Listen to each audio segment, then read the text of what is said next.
Returned several starters from last year's team. One of them, Willard DeMott, who was a defensive player last year for us, is going to be able to contribute on both sides of the ball. Has had a great summer and off season, and so we're looking for great things from him. Kason Youth, he's an offensive lineman that has played on both sides of the ball, a returning starter from last season. And Carson Durnan was a receiver and defensive back for us last year, and is transitioning to quarterback, coming off of a torn ACL, but has really had a great summer and a great offseason, getting himself healthy and ready to play.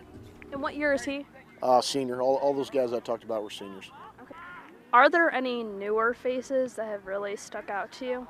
Yeah, Deontay Hare is a receiver that's kind of stepped up, and he's going to be a senior for us and doing a really good job. And Caden Bowen was a defensive player last year. These guys are both seniors. He's playing well on the offensive side. Owen Borbay isn't a new face, but a guy that I failed to mention earlier. He's a returning starter on our offense and was one of those guys that just keeps everybody focused and on the right path, and is a great receiver in his own right.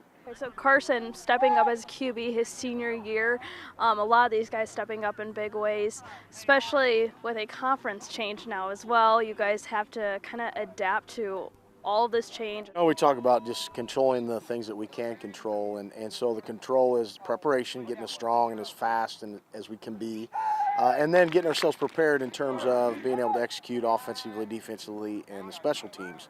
But it's really one of those things that we've been focusing on ourselves.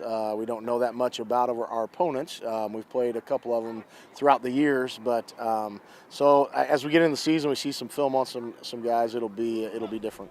Yeah, you've never seen these teams in a regular season matchup, I believe, in the last many years.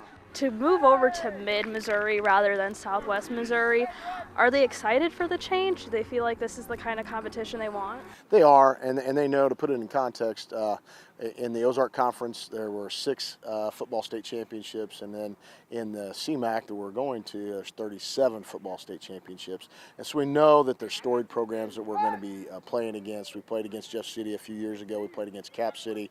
We played Helias in the state championship. We played Rockbridge in a state championship. So we've played all those teams. We played Battle the year that they won the state championship and the district championship. So we have some familiarity, but nothing like the Ozark Conference.